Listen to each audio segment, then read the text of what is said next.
इस वक्त की बड़ी खबर से शुरुआत करेंगे। दरअसल भारतीय जनता पार्टी मध्य प्रदेश में अपने उम्मीदवारों की 5वीं सूची आज जारी कर सकती है। आपको बता दें कि 92 प्रत्याशियों के नाम का ऐलान हो सकता है। केंद्रीय चुनाव समिति की बैठक में तय हो चुके हैं नाम, लेकिन 2 सीटों पर अभी भी पशुपेश की स्थिति बनी हुई है भारतीय जनता पार्टी के लिए। आज बाकी के नाम घोषित किए जा सकते हैं और ये जो लगभग 92 उम्मीदवारों की 5वीं सूची है, इसमें पूरे नाम 92 उम्मीदवारों के आएंगे, जिस पर इससे पहले हम चर्चा भी कर रहे थे। और 5वीं लिस्ट में कई विधायकों के टिकट कटना तय माना जा रहा है। कांग्रेस की लिस्ट के बाद कई सीट्स पर एक बार फिर चर्चा हुई और इस चर्चा के बाद आज भारतीय जनता पार्टी अपने 5वीं सूची जारी करेगी उम्मीदवारों की। लेकिन 2 सीटें वो कौन सी हैं जिस पर पेच फंसा हुआ है, 92 प्रत्याशियों के नाम क्या हैं, ये सब लगातार डिटेल्स आप तक पहुंचाएंगे। सीसी की बैठक में नाम तय हो चुके हैं और आगामी विधानसभा चुनावों के लिए भारतीय जनता पार्टी की तरफ से 5वीं सूची अब जारी की जा सकती है। लेकिन जानकारी जो मिल रही है वो ये कि 92 लगभग 94 सीटों पर उम्मीदवारों के नाम आने थे, 92 पर फैसला हो चुका है, 2 पर पशुपेश की स्थिति है। क्या शॉर्टलिस्ट अभी किए गए हैं कोई उम्मीदवार इस पर, या फिर एक बार फिर चर्चा होगी इन 2 सीटों के लिए, एक बार फिर क्या बड़े नेताओं को बैठना होगा एक आमने सामने, यहां पर यह देखने का विषय भी रहेगा।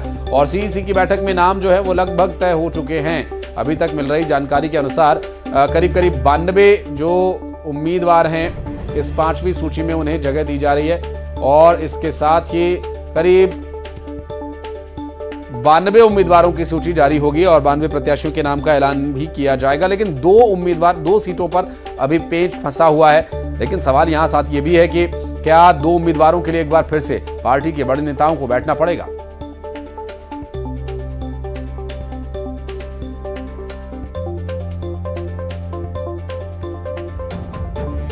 भारतीय जनता पार्टी की 5वीं सूची जो है उसमें 92 उम्मीदवारों के नाम शामिल किए जा सकते हैं और इस पूरे मामले पर जानकारी लेंगे दिल्ली और भोपाल दोनों ही जगह से। दिल्ली में इस वक्त हमारे सहयोगी अशरफ काज़मी मौजूद हैं, शैलेंद्र चौहान भोपाल से जानकारी देंगे।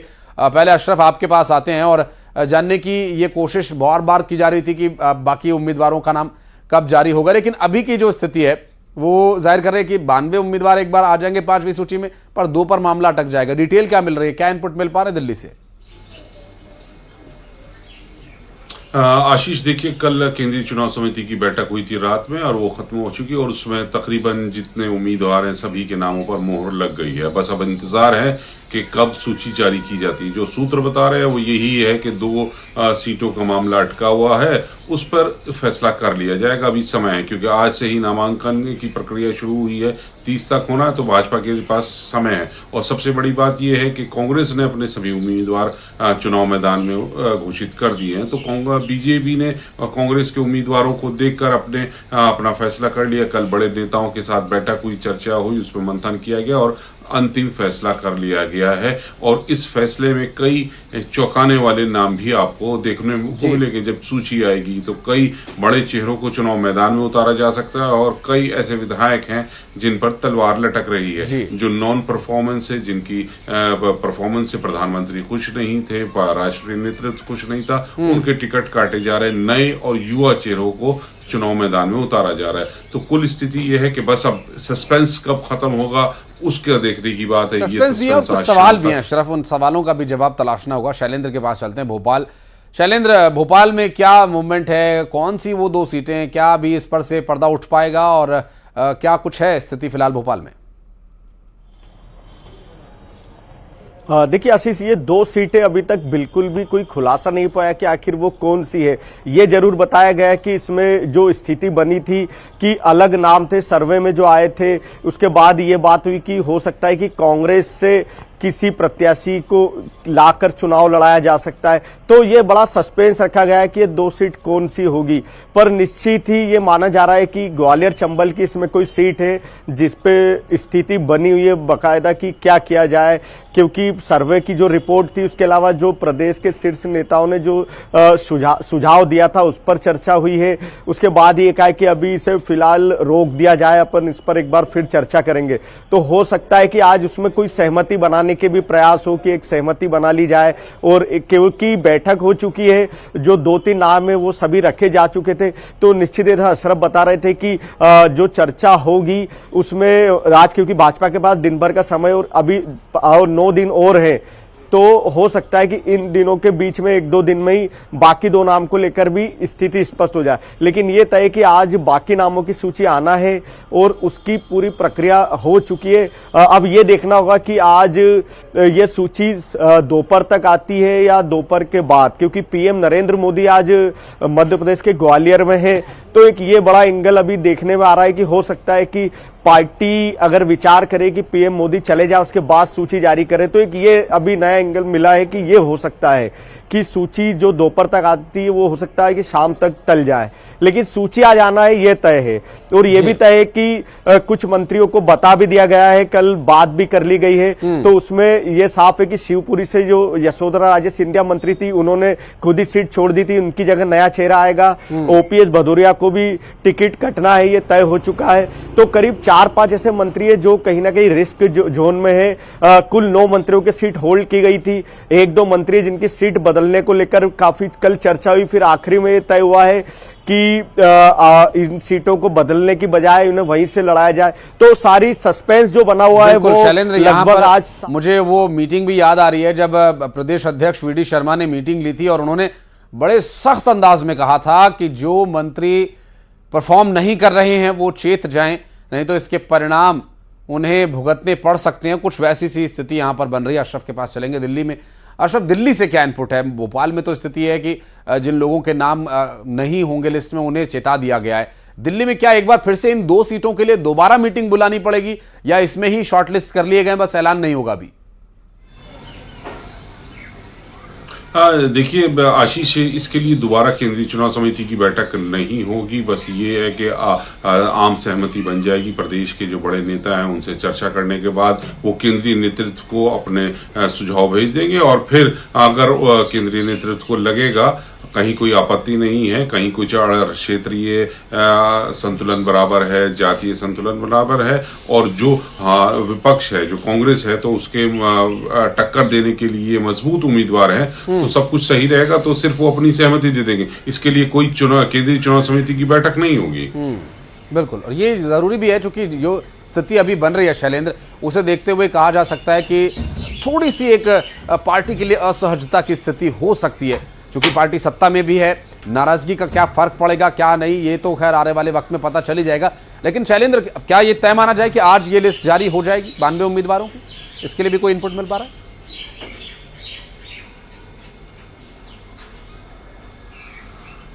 कि आज सूची आ जाएगी, क्योंकि आज से नामांकन का दिन भी शुरू हो गया है और कांग्रेस के जब सारे पत्ते खुल चुके हैं, केंद्रीय चुनाव समिति की बैठक हो चुकी है, तो अब देर करने का कोई ऐसा वो नहीं लगता है कि इसको इंतजार किया जाए, क्योंकि कम से कम चुनाव में समय है, 17 नवंबर को वोटिंग होना है। तो कम से कम समय में नामांकन भरने से लेकर चुनाव कैंपेन से लेकर जनता के बीच जाने से लेकर काफी कम समय प्रत्याशियों को मिलता है, क्योंकि अभी बड़ा त्योहारों का भी दौर है। अभी दशहरा है, उसके बाद दिवाली, तो ये सारे दिन में कई ऐसे दिन भी होंगे जब प्रचार के लिए नेता नहीं जा सकते हैं घर घर। तो कहीं ना कहीं इन सब चीजों को कैलकुलेशन कर ही दिन तय किया है कि आज सूची को। ये क्या स्थिति आगे पार्टी के लिए, कोई असहजता की स्थिति तो नहीं पैदा होगी? पार्टी इससे कैसे टैकल करेगी? ये सब भी सवाल आगे रहेंगे। शैलेंद्र, आप रहिएगा हमारे साथ। बहुत बहुत शुक्रिया अशरफ आपका इस पूरे मामले पर जानकारी देने के लिए। और एमपी में चुनावी काउंटडाउन शुरू हो गया है और आज से नामांकन भी दाखिल होने शुरू हो जाएंगे। 30 अक्टूबर तक नामांकन भरे जा सकेंगे। 2 नवंबर तक प्रत्याशी अपना नाम वापस ले सकते हैं। यानी स्क्रूटनी की जो प्रक्रिया है वो यहां पर चलेगी। आपको बता दें कि ऑफलाइन और ऑनलाइन दोनों ही तरीके से नॉमिनेशन होंगे। अब ज्यादातर नेता चूंकि अब तक पारंपरिक तरीके से गाजे बाजे के साथ थोड़ा बहुत शक्ति प्रदर्शन भी करते हुए ऑफलाइन नॉमिनेशन करते रहे हैं। ऑनलाइन की भी यहां पर अब व्यवस्था कर दी गई है। एक वैकल्पिक व्यवस्था है आपके पास, ऑनलाइन भी आप अपना नॉमिनेशन फाइल कर सकते हैं। अब कौन शक्ति प्रदर्शन करता है और कौन चुपचाप ऑनलाइन अपना नॉमिनेशन फाइल करके चुनाव में अपना दम दिखाएगा, ये भी देखने की एक बात रहेगी। हालांकि इस पूरे विषय को लेकर क्या तैयारियां की गई हैं, किस तरह से जो नॉमिनेशन की प्रक्रिया है वो चलेगी, फिर स्क्रूटनी और उसके बाद फिर इलेक्शन का दिन आएगा, तो ये बहुत ज़्यादा लंबा समय नहीं है इस बीच में। और इस पूरे नॉमिनेशन के दौरान बहुत सारी चीज़ों का भी ध्यान रखना होगा, क्योंकि कई बार देखा जाता है कि नॉमिनेशन फाइलिंग के दौरान या शक्ति प्रदर्शन के दौरान मॉडल कोड ऑफ कंडक्ट का वायलेशन भी होते देखा जाता है। शैलेंद्र हमारे सहयोगी इस वक्त हमारे साथ बात करेंगे उनसे। और जानने की कोशिश करेंगे कि नॉमिनेशन को लेकर क्या प्रक्रिया चल रही है। शैलेंद्र, अभी की बात करें तो नॉमिनेशन आज से शुरू हो जाएगा और क्या कुछ तैयारियां चुनाव आयोग की तरफ से इस पर की गई हैं? पार्टियों की क्या तैयारियां, डिटेल्स क्या मिल पा रही हैं?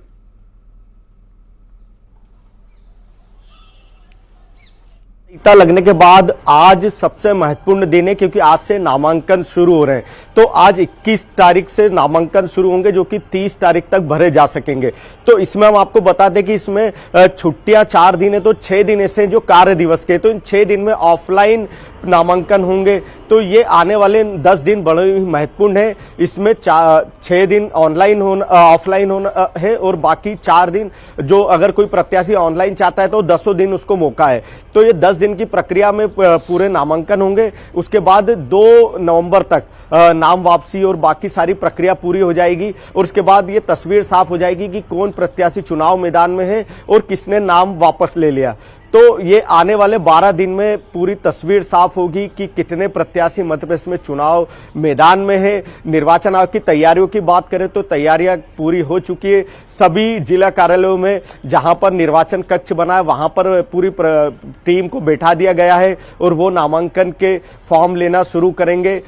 इसमें यहाँ पर महत्वपूर्ण रहेगा कि नामांकन के लिए टीम जो होती है निर्वाचन आयोग की, जिला प्रशासन की, वो सब बैठकर सारे स्क्रूटनी करेगी कि दस्तावेज पूरे हैं या नहीं, और कोई दस्तावेज में अगर कुछ गड़बड़ है, क्योंकि आपको यह भी बता दें कि इस बार आपराधिक रिकॉर्ड की जानकारी जैसे कई ऐसे महत्वपूर्ण दस्तावेज है, इनकम टैक्स और इस तरह के क्राइम अगर कोई दर्ज है तो सारे ऐसे रिकॉर्ड भी देना है। तो प्रत्याशियों को पूरी तैयारी करके ही आने के लिए बाकायदा सूचना भी जारी की गई है कि ताकि लंबा समय नहीं लगे। वो पहली बार ये कि ऑनलाइन वाली प्रक्रिया भी है, लेकिन आप जिस तरह बात कर रहे थे कि जो भाजपा कांग्रेस के नेता हैं वो जब नामांकन भरेंगे तो वो वही परंपरागत जो एक चला आ रहा है कि गाजे बाजे के साथ, ढोल ताशे के साथ जाएंगे, वो बड़े नेताओं की मौजूदगी में नामांकन करेंगे। शैलेंद्र, ये एक तरीका उनका अपना शक्ति प्रदर्शन का है, जिससे कि वो लोगों में एक बार फिर चर्चा में आ सके। लेकिन ऑनलाइन वाला जो एक विकल्प है वो अच्छा विकल्प है। आपने अगर काम किया है, अगर आपको जनता पसंद कर रही तो आपके ऑनलाइन नॉमिनेशन पर भी वो आपको वोट करेगी, वरना इस गाजे बाजे से कितना लाभ होगा बहरहाल ये तो जनता जनार्दन तय करेगी। बहुत शुक्रिया शैलेंद्र आपका इस पूरे मामले पर जानकारी देने के लिए।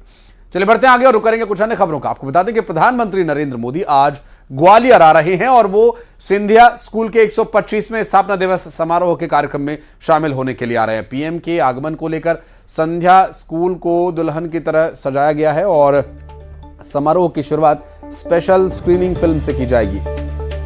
और सिंधिया स्कूल की इस स्थापना का जो इतिहास है वो भी हम आपको बता रहे हैं। जो ग्राफिक्स के माध्यम से आप देख रहे हैं, ये टॉप 10 स्कूल में आता है और यहाँ जो एलुमनी है, जो इस स्कूल से पढ़कर निकले हुए लोग हैं, वो आज देश में कई बड़ी बड़ी पदों पर हैं। प्रधानमंत्री के आगमन पर सिंधिया स्कूल का बैंड उनका स्वागत करेगा। समारोह में सिंधिया स्कूल के भूतपूर्व छात्र, पार्श्व गायक नितिन मुकेश सहित मीत ब्रदर्स भी शामिल होंगे और पीएम एक प्रदर्शनी का अवलोकन करेंगे और इसके बाद ही यहां से न्यू मल्टीपर्पज स्पोर्ट्स कॉम्प्लेक्स की आधारशिला भी वो रखकर जाएंगे और पीएम मोदी माधव अवार्ड 2023 भी प्रदान करेंगे।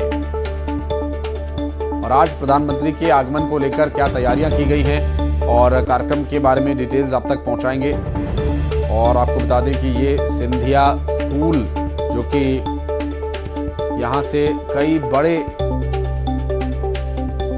फिल्मी सितारे, राजनीतिक जगत के बड़े चेहरे, उद्योग और मनोरंजन जगत में अपना नाम बना चुके कई बड़ी हस्तियों ने यहां से पढ़ाई की है, जिसमें अभिनेता सलमान खान, अरबाज खान, गायक नितिन मुकेश और सुनील मित्तल जो कि बिजनेसमैन हैं, वे भी इस स्कूल से पढ़ाई कर चुके हैं।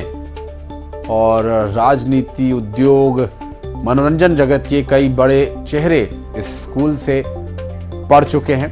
और आज के इस कार्यक्रम को लेकर क्या तैयारियां यहां पर की गई हैं और आज क्या कुछ खास रहने वाला है, बात करेंगे। हमारे सहयोगी सुशील कौशिक इस वक्त हमारे साथ ग्वालियर से मौजूद हैं। सुशील, क्या डिटेल मिल पा रही है? प्रधानमंत्री भी आ रहे हैं और कई बड़े चेहरे भी यहां पर नजर आएंगे आज के कार्यक्रम में।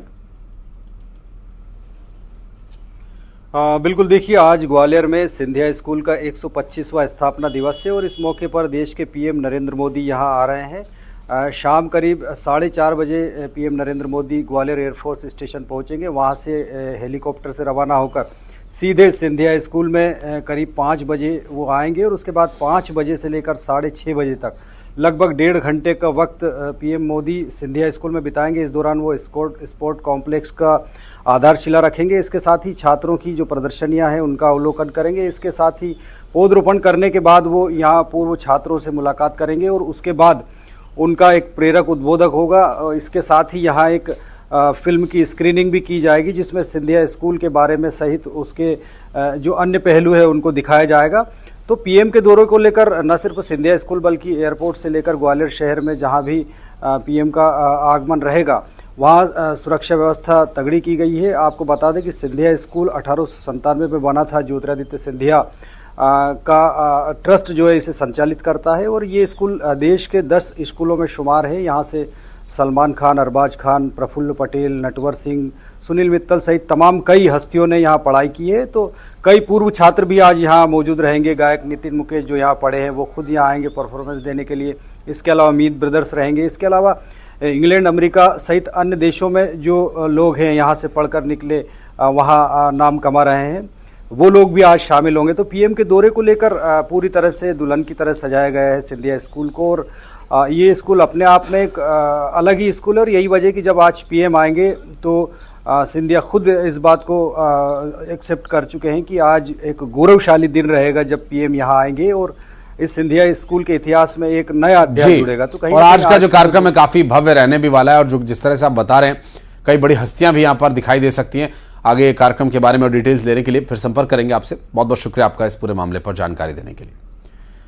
और बढ़ते आगे रुक करेंगे कुछ अन्य खबरों का। जानकारी मिल रही है बीजेपी नेता की हत्या के मामले में प्रदेश में सियासत गरमाई हुई है। दरअसल बीजेपी के प्रदेश अध्यक्ष अरुण साहब ने सरकार पर निशाना साधते हुए कहा कि मोहला मानपुर चौकी में बिरजू तारंग की जो हत्या हुई है ये एक टारगेट किलिंग है। बीजेपी के कार्यकर्ताओं को टारगेट कर किल किया जा रहा है, उन्हें मारा जा रहा है। कार्यकर्ताओं को डराने का ये एक प्रयास है। भारतीय जनता पार्टी के कार्यकर्ता की शहादत हुई है। मोहला मानपुर चौकी में बिरजू तारम की जो हत्या हुई है यह भी टारगेट किलिंग है। लगातार भारतीय जनता पार्टी के कार्यकर्ताओं की टारगेट किलिंग करके भारतीय जनता पार्टी के कार्यकर्ताओं का डराने का प्रयास लगातार हुआ है। लेकिन भारतीय जनता पार्टी का एक एक कार्यकर्ता पूरी ताकत से अपने कार्यकर्ताओं के शहादत को जाया नहीं जाने देंगे और राज्य की कांग्रेस सरकार को उखाड़ कर फेंकेंगे ताकि छत्तीसगढ़ में शांति हो, कानून व्यवस्था का राज हो। और इस बीच कोंडागांव से बड़ी खबर, एक तेज रफ्तार यात्री बस के पलट जाने का मामला सामने आया। दरअसल बेलाडीला से रायपुर जा रही थी ये बस। हादसे में 20 यात्री घायल हुए और 2 यात्रियों की हालत गंभीर बनी हुई है। हादसे के बारे में जो जानकारी अब तक मिल रही है उसके अनुसार तेज रफ्तार यात्री बस के पलटने की वजह से यह दुर्घटना हुई है। बेलाडीला से रायपुर जा रही थी ये बस। कोंडागांव से बड़ी खबर इस वक्त आपको बता दें कि इस हादसे में 20 यात्रियों के घायल होने की जानकारी मिल रही है। कोंडागांव से इस वक्त की बड़ी खबर आपको बता दें, ये देखिए तस्वीरें 2 इस वक्त हम आपको दिखा रहे हैं। हादसे के बाद की क्या स्थिति थी वो भी, और उसके बाद घायलों को अस्पताल ले जाया गया है। बेलाडीला से रायपुर जा रही थी बस। हादसे में 20 यात्री घायल बताए जा रहे हैं।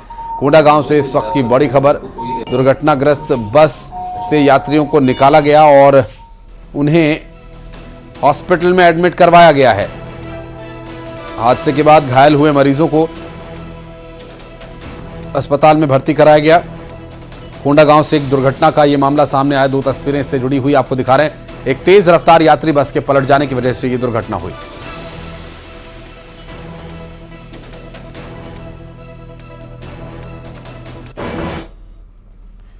सर्दी दस्तक दे रही है। बस्तर सहित प्रदेश के कई इलाकों में मौसम का मिजाज अब कुछ बदल रहा है।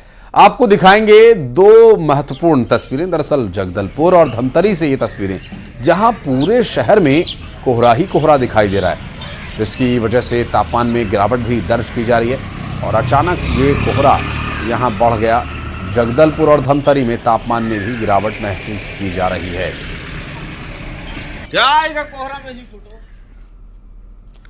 और खबरों में फिलहाल इतना ही। वक्त एक छोटे से ब्रेक के बाद भी खबरों का सिलसिला जारी रहेगा, बने रहिए हमारे साथ।